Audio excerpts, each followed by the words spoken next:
Muito boa noite, caros telespectadores da Record News. Estamos iniciando neste momento mais uma edição do seu Conexão ND, programa de entrevista que depois poderá ser assistido integralmente no portal ND+, e nas redes sociais da internet. Hoje, com um convidado realmente muito especial. Estamos falando do Dr. Augusto Piazza, auditor do Estado de Santa Catarina, ex-auditor-geral do Estado, gaúcho que vive há mais de 30 anos aqui em Florianópolis, é formado em administração de empresas pela Univale e tem pós-graduação em gestão governamental e responsabilidade fiscal. E há 23 anos sofreu um gravíssimo acidente que o deixou paraplégico.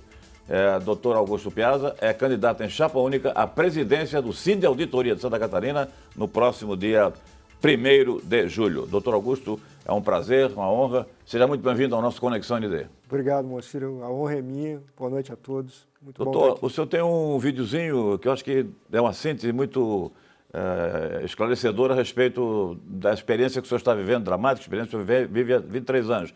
Eu gostaria de que a nossa produtora apresentasse o vídeo para que o telespectador fosse inserido, então, nesse contexto do tema principal da nossa entrevista de hoje, que é superação. Que bacana. Ok?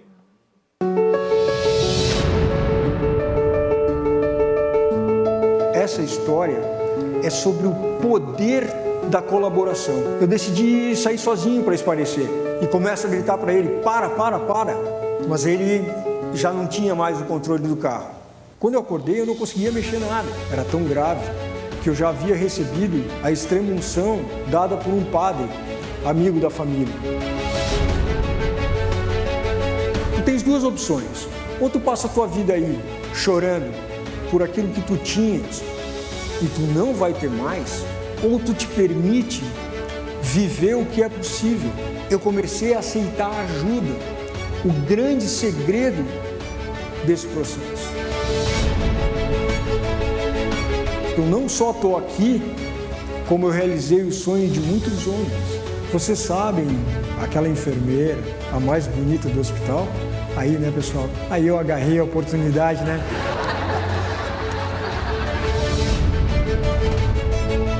Eu vou mostrar um pouquinho para vocês como é que é o início da minha luta de todos os dias.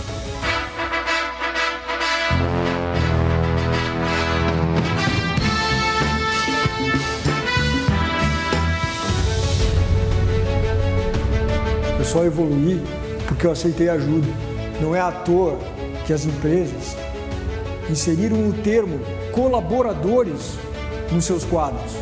De nada adianta nós dominarmos todas as teorias de gestão se nós não dominarmos a arte da colaboração. A maioria das pessoas nunca pede ajuda.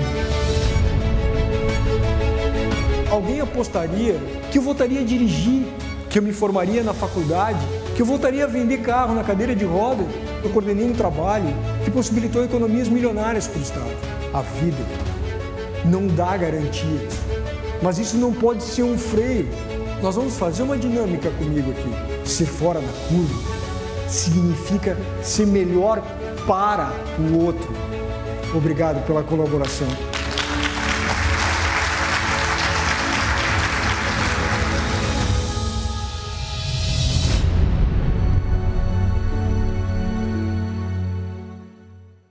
É realmente, Dr. Augusto, uma belíssima história de superação. Vamos começar pelo início. Como é que foi esse acidente? Foi aqui em Florianópolis, não é isso? Sim, eu como tu falaste, eu sou gaúcho natural de Caxias do Sul. Eu vim morar para Florianópolis em 92. E em 97 eu estava com um drama com uma namorada minha que teve um problema de saúde grave e eu não soube assimilar aquela notícia. Então, ao invés de ficar com ela, porque eu estava muito transtornado, mais preocupado com a minha vida e com o meu futuro do que com a própria doença dela, eu decidi sair para espairecer, Moacir. Liguei para alguns amigos, mas acabei não encontrando ninguém. Era outubro, o pessoal estava todo no Oktoberfest em Blumenau, né? Então eu decidi ir sozinho para um bar na Lagoa da Conceição. E quando eu cheguei nesse bar, eu encontrei um conhecido.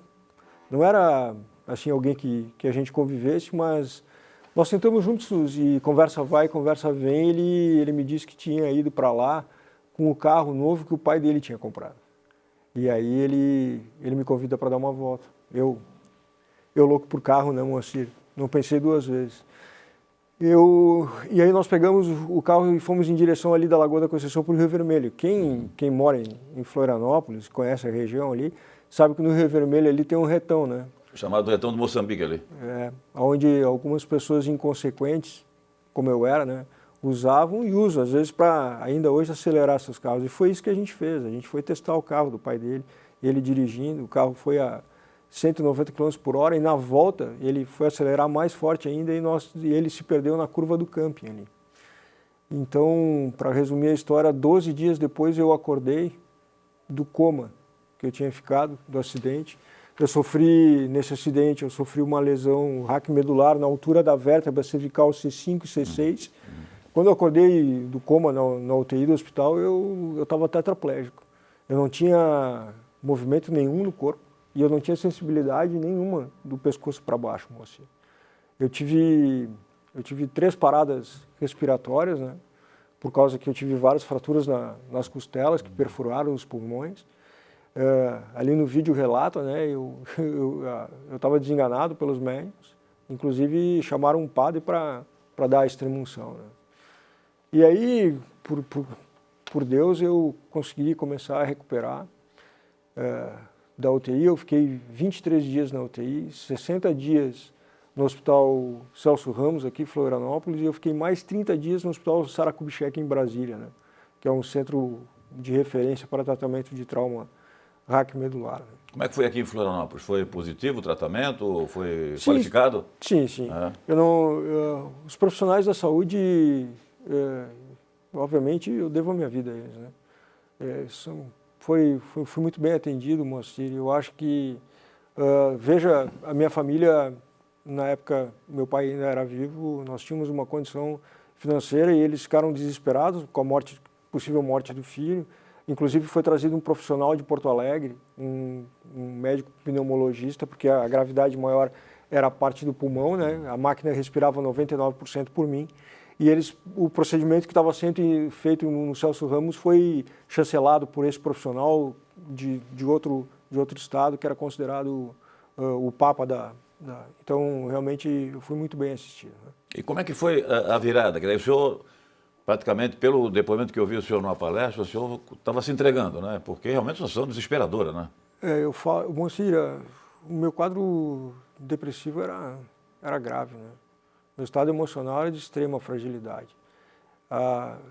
As únicas coisas que eu fazia, além da fisioterapia, porque eu só aceitava a fisioterapia, porque ali eu via uma chance de recuperar meus movimentos, né? Era chorar e dormir, né? Eu não tinha perspectiva nenhuma, né, de nada. É muito difícil uma perda há 23 anos, né, com toda a vitalidade.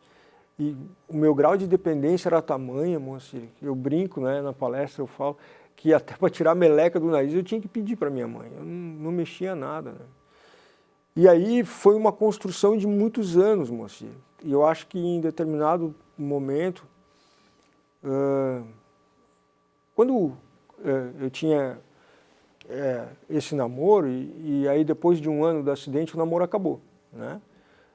Tudo que havia acontecido comigo e com ela, nós não éramos mais as mesmas pessoas, né? Então eu acho que ali, quando eu cheguei no fundo do poço, porque teoricamente eu havia perdido tudo, né? Mas não tudo, ficou a família, né? A família foi fundamental na minha recuperação. Eu acho que teve um momento de virada, moça.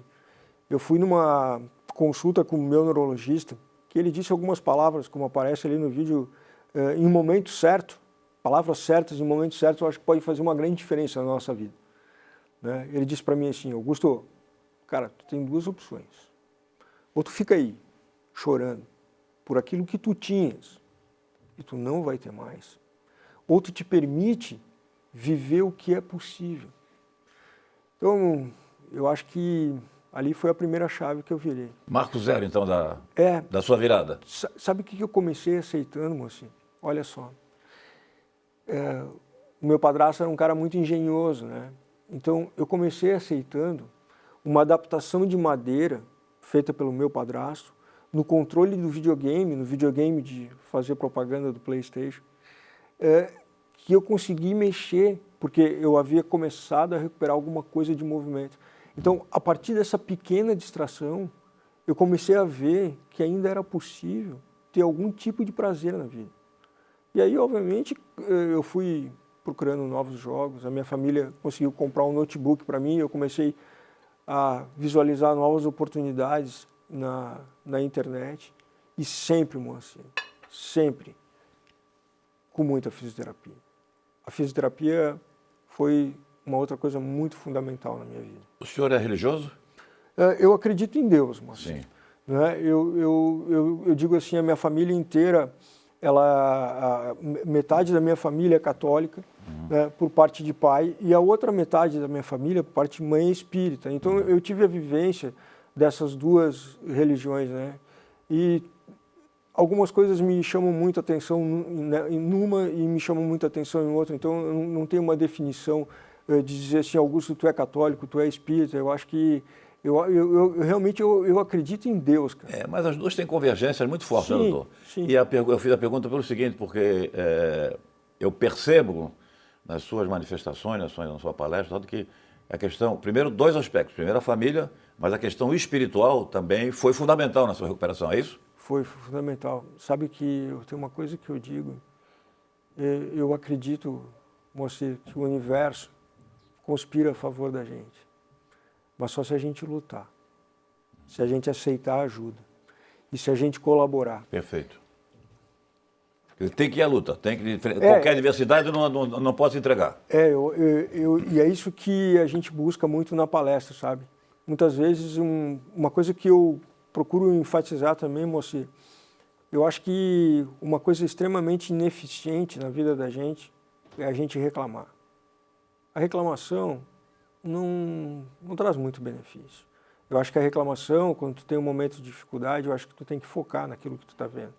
Mas tu tem que buscar algo que possa solucionar aquele teu problema ou mesmo mudar uma perspectiva de visão, né? Isso não pode trazer para nós energias negativas, é isso que eu acredito. Bom, o senhor é casado? Sim. E no vídeo o senhor também mostra ali, né, a dificuldade que o senhor tem de locomoção e o casamento, o amor que o senhor encontrou foi fundamental também na sua recuperação. A gente traz essa parte na palestra e foi fundamental, por isso que eu digo que o universo conspira a favor. A Lisandra, a Lili, minha esposa, ela me cuidou, Moacir, na UTI, quando eu sofri o acidente. Né? Na época eu tinha uma outra namorada, tudo, e depois de 10 anos de ter saído do hospital, aí por uma outra oportunidade agarrada, que foi quando eu passei no concurso público, eu e a mãe tinha me cuidado desses 10 anos sozinha, né? A mãe nunca colocou ninguém, então naquele determinado momento a gente precisou buscar uma pessoa para ajudar, e a minha mãe já estava com mais idade, e a mãe de pronto lembrou da Lisandra, que tinha sido sensacional, né? A dedicação dela no hospital tinha sido. E aí ela foi em busca dela e achou, eu não sei nem como que ela conseguiu. E aí nesse nosso reencontro, a coincidência, ela estava se desligando de outro emprego, e aí nesse nosso reencontro eu conto na palestra como é que aconteceu. Depois de 10 anos eu estou casado com ela hoje há 16 anos. Já. Maravilha. E a mãe foi fundamental, né? Todo o seu depoimento. Mãe é mãe, né, doutor? Boa, Moacir, a minha mãe me deu a vida 2 vezes, cara. Quando eu nasci, obviamente, né? E depois do acidente. A mãe, a dedicação dela, o amor incondicional de mãe faz isso, né? A mãe, quando eu sofri o acidente, ela se mudou literalmente para o hospital, sabe? Nesses 23 dias que eu estava em coma, ela conversava comigo, 2 dias que eu estava em coma, ela conversava comigo como se eu estivesse escutando, né? Então eu acredito que tudo isso fez parte para que eu conseguisse evoluir. Por isso que o poder da colaboração faz toda a diferença na nossa vida, tanto das pessoas com nós, como nós com as pessoas, né? O seu dia a dia continua como nesse pequeno vídeo aí que o senhor acabou de... O meu dia a dia tem o preparativo de manhã, né? Aquele exercício para chegar, para sair da cama, entrar na cama, aquilo continua até hoje? Sim, sempre. É uma necessidade mesmo para entrar no carro, né? Uma grande... veja como o automóvel... Eu trabalhava como vendedor de automóvel, Sim, né? Quando eu sofri um acidente. Então, para entrar no carro, hoje eu dirijo diariamente, né? Ainda adaptado, é uma coisa que me dá muita satisfação. Essas adaptações na vida da gente são muito necessárias, né? Veja que aquilo é um gancho para entrar na cama, a Lisandra me ajuda, eu saio de outra forma. Para fazer a barba eu uso um adaptador, então eu faço a barba sozinho, escovo o dente sozinho. Porque muitas vezes a gente fala, né, moça, eu fiquei tetraplégico. Aí as pessoas olham e dizem assim, pô, mas tu mexe os braços, né? O tetraplégico não mexe nada, né? Eu brinco que eu sou um tetra melhorado. É que essa conexão, essa concepção que a gente tem de que o tetraplégico não mexe nada, não é verídica, porque as lesões na medula, elas são independentes, cada lesão é uma. Então, eu tive uma lesão alta, mas ela foi uma lesão parcial, não houve secção total. Então, eu consegui, com a fisioterapia, recuperar os movimentos dos membros superiores. Mas veja, Moacir, eu ainda tenho dificuldade, né, com as mãos, né, movimentos finos, eu fiquei com deficiência também. E a parte inferior, eu não tenho movimentos. E há necessidade para preservar esse movimento de fazer fisioterapia ainda hoje? A fisioterapia é essencial na vida da gente, né? Eu faço fisioterapia... Mais de 20 anos que eu faço? 3 vezes por semana, no mínimo. Eu sou obrigado a fazer, mesmo porque pela parte óssea, né, é muito importante também, a parte muscular, e ela me dá uma condição, a fisioterapia me dá uma condição de exercer as minhas outras funções, porque... Senão a gente fica rígido, tem dor, é muito complicado. A fisioterapia, brincando, não é isso, me permite, é uma religião minha também, né? Muito bem.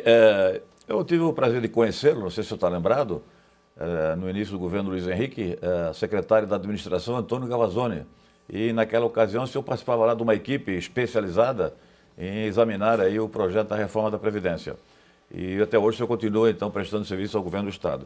Nós gostaríamos de tratar dessa sua atuação como servidor público de Santa Catarina, e agora vai assumir a presidência de um sindicato, né? Quer dizer, provando que o céu é o limite, não há limites até mesmo para um tetraplégico como o senhor, mas gostaríamos que esse assunto, esses e outros temas, fossem abordados logo após o intervalo comercial. Então voltamos em seguida com o segundo bloco dessa entrevista com o auditor do Estado de Santa Catarina, Augusto Piazza. Logo após os comerciais. Em seguida.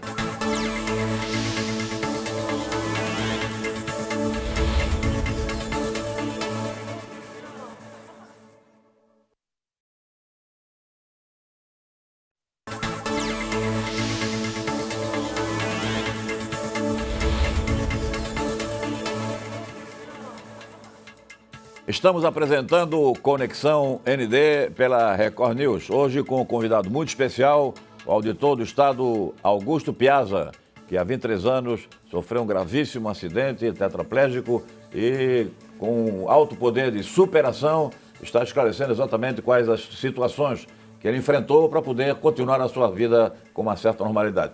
O senhor, qual seria, digamos, hoje a principal barreira para a sua atividade normais, além da dificuldade de locomoção, doutor? Eu acredito que o dia a dia nosso é feito cheio de desafios, né, moça? Eu acho que a colaboração dos meus colegas supera a minha deficiência física fácil. Eu acredito que o grande desafio funcional hoje da auditoria é a gente conseguir realmente qualificar o gasto público e fazer com que a gente possa, o Estado de Santa Catarina, prestar um serviço melhor para o cidadão. Mas antes de chegar especificamente na sua função pública, vamos ver o senhor como cidadão no dia a dia. O senhor circula no centro da cidade com cadeira de roda, com elétrica ou... Moacir, é uma dificuldade muito grande. Veja, aí o meu quadro de deficiência, ele me limita bastante pela minha mão, né? Teria que ser uma cadeira motorizada. Eu tenho, mas para ela transportar ela é muito ruim. Então, eu uso essa e tenho ajuda. Uma coisa que a gente tem conversado, até conversei esses dias lá na palestra onde tu me prestigiou também, o prefeito foi, né? E a gente trocou uma ideia com o Topazio, e o Topazio me perguntou a respeito da acessibilidade. Sim. Eu acho que a acessibilidade tem evoluído muito com você, né? Ela tem evoluído muito. Mas a concepção dela hoje ainda é a seguinte, nós vamos adaptar, né? Vou te dar um exemplo típico. É feito um determinado prédio e naquele prédio não há uma escadaria, então eles fazem um elevador para acesso do cadeirante. Como é uma adaptação, aquilo eventualmente ele é usado raramente, né? Ele não é usado cotidianamente todo dia. Eu já fui em alguns locais onde eu fui usar o elevador e quando eu cheguei para usar esse elevador, ele estava estragado. Então assim, a minha concepção de que nós estamos num período de evolução é no seguinte, é quando a cidade, os locais da cidade foram pensados para todos, na construção dela. Veja, eu estou falando uma coisa que é de futuro, porque a nossa geografia em Florianópolis ela é muito complicada, né? Então, eventualmente aqui nós vamos ter grandes dificuldades. Mas eu tenho observado, Moacir, que nos prédios mais novos, os arquitetos, eles têm essa sensibilidade hoje, tem melhorado muito, né? Então nós estamos numa evolução. Tudo que é adaptado, a palavra diz, mas quando ele é concebido para todos, todos nós temos uma longevidade. Hoje acredita-se que já nasceu a pessoa que vai viver 120 anos, né? Então nós vamos ter dificuldade de locomoção mesmo que não tenha uma deficiência física ou mais necessidades de adaptação. Então essa concepção para todos vai fazer mais fácil. Hoje é difícil, Moacir, hoje é difícil. Família foi fundamental. Os amigos apareceram depois do acidente ou continuaram? Não, graças a Deus não desapareceram. Agora era muito difícil para mim porque eu não conseguia acompanhá-los, né? Sim. Então você acaba ficando muito restrito, né? Mas várias vezes eles me levaram até em locais inusitados, né? Onde, como nós falamos da adaptação, não tinha acesso e eles me carregavam na cadeira de roda. Pela sua experiência e pelo que se vê das estatísticas, sobretudo de acidentes com motos, muita gente acidentada, muita gente com sequelas gravíssimas. A cidade já precisa de um hospital específico para tratamento de problemas ortopédicos, enfim? Algum centro de reabilitação mais especializado? Isso é essencial porque, infelizmente, se a gente for fazer uma análise de índice, Moacir, o atendimento ali, por exemplo, no regional ali de São José, que eu sei, 80% é acidente automobilístico. Né? Exatamente. Então, me perdoa a palavra, mas isso é uma carnificina, sabe? Nós temos que, mais do que a gente precisa de um hospital qualificado, uma reabilitação, hoje o Estado de Santa Catarina tem, mas precisa ampliar, com certeza, pelo que está acontecendo, a gente precisa melhorar isso, sabe, Moacir? Essa forma de locomoção da motocicleta, hoje ela é muito necessária pela nossa mobilidade, né? Então, na própria pandemia, quanto esse pessoal de entrega trabalhou mais do que as pessoas que estavam em casa, mas ali tem um risco grande, né? Eu vi casos de moto e eles perdem a vida, ficam com lesões gravíssimas, amputações e assim por diante. Eu acho que sim, você precisa ampliar o atendimento, mas eu acho que o poder público precisa, como um todo, no nosso país, pensar sobre isso, sabe? É muito grave.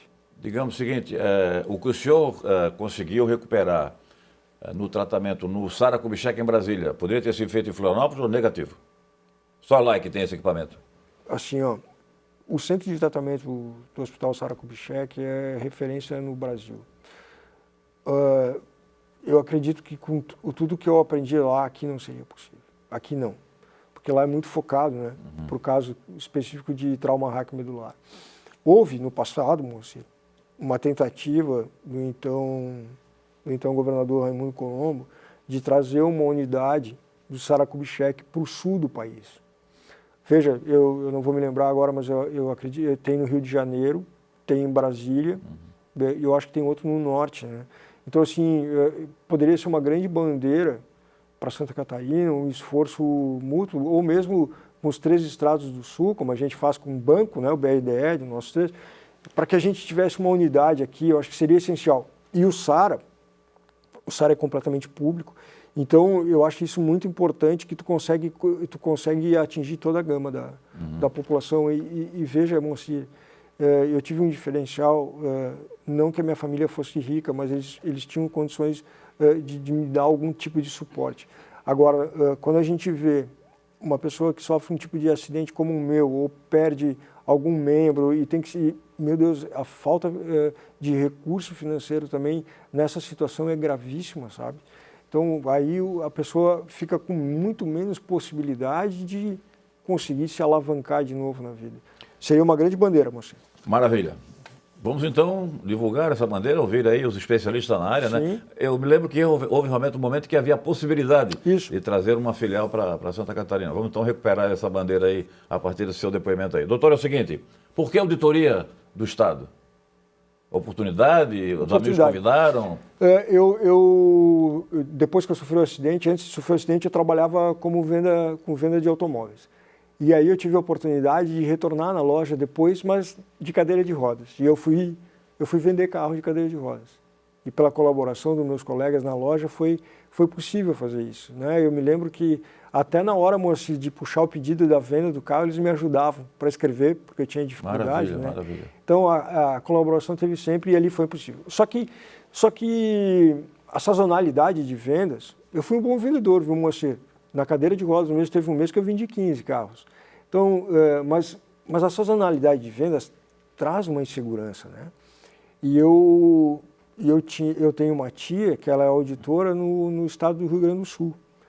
E ela veio me visitar aqui e ela disse para mim assim, o Guto, né? Na família eles me tratam por Guto. Por que tu não faz um concurso público? Né? A família de novo disse, olha, nunca pensei sobre isso. E aí eu me permiti, Moacir. Estudei como nunca havia estudado, me matei. E aí eu passei para auditor, então foi uma dica da família. Né? E aí realmente onde eu me encontrei e me realizei profissionalmente. Eu entrei na auditoria em 2006, e em 2011 eu assumi a diretoria geral e fiquei até o início de 2019.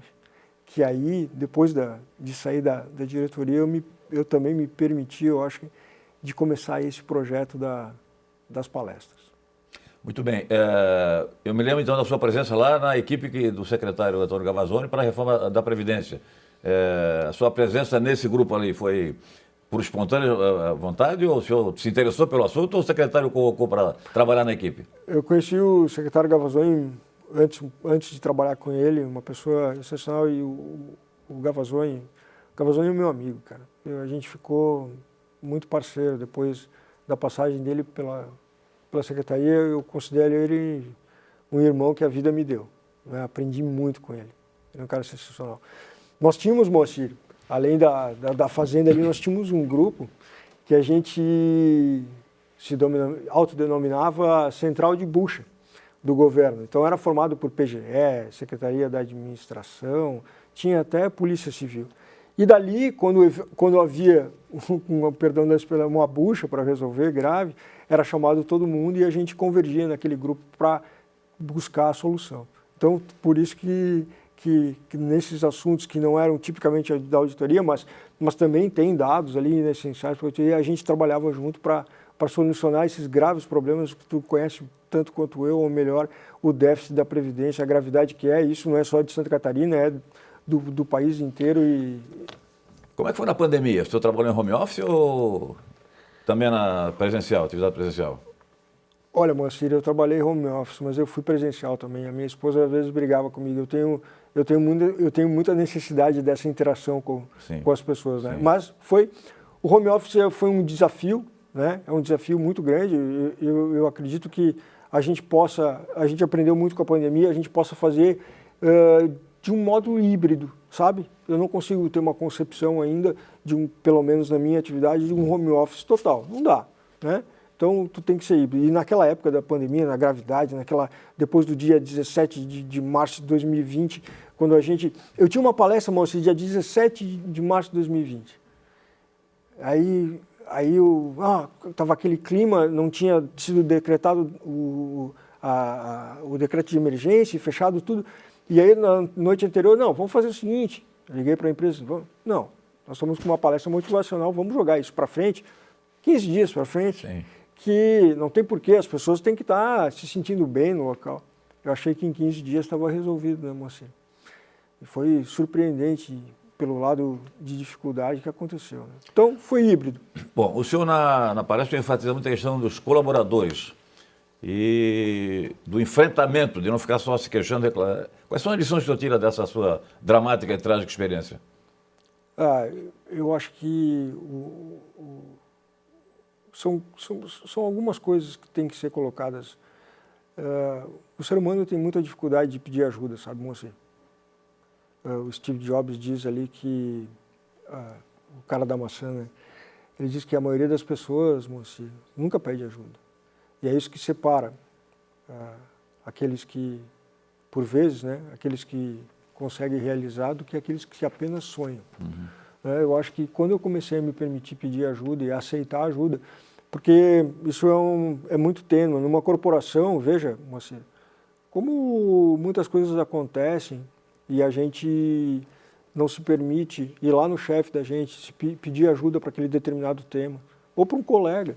Isso faz toda a diferença para a gente entender o contexto. Essa troca é importante entre o ser humano, de se permitir, sabe? Eu acho que, então, colaboração, aceitar ajuda e lutar, cara. Quais são os principais questionamentos que nas palestras o público faz para o senhor? Em geral. É muito... Moacir, essa troca com as pessoas é muito bacana. As pessoas vêm e perguntam para mim, eventualmente, assim, o que te motivou, né? Porque o ser humano tem muito essa palavra do que me motivou. Cara, eu amo a vida. Me motivou viver. Eu queria poder voltar a viver. E aquelas palavras, viver o que era possível, né? Hoje, vamos fazer aquilo que é possível. Eu sempre digo que o montanhista, o escalador, ele vai ao pico do Everest. Mas o importante para ele não é chegar ao pico. Ele gosta de fazer o trajeto, cara. Então a gente tem que aproveitar o trajeto e focar nele. As coisas não acontecem de uma hora para outra, Moacir. A gente vive muito nessa loucura e no imediatismo. Né? Então eu acredito que o questionamento principal é esse. O que te motivou? Cara, a vida.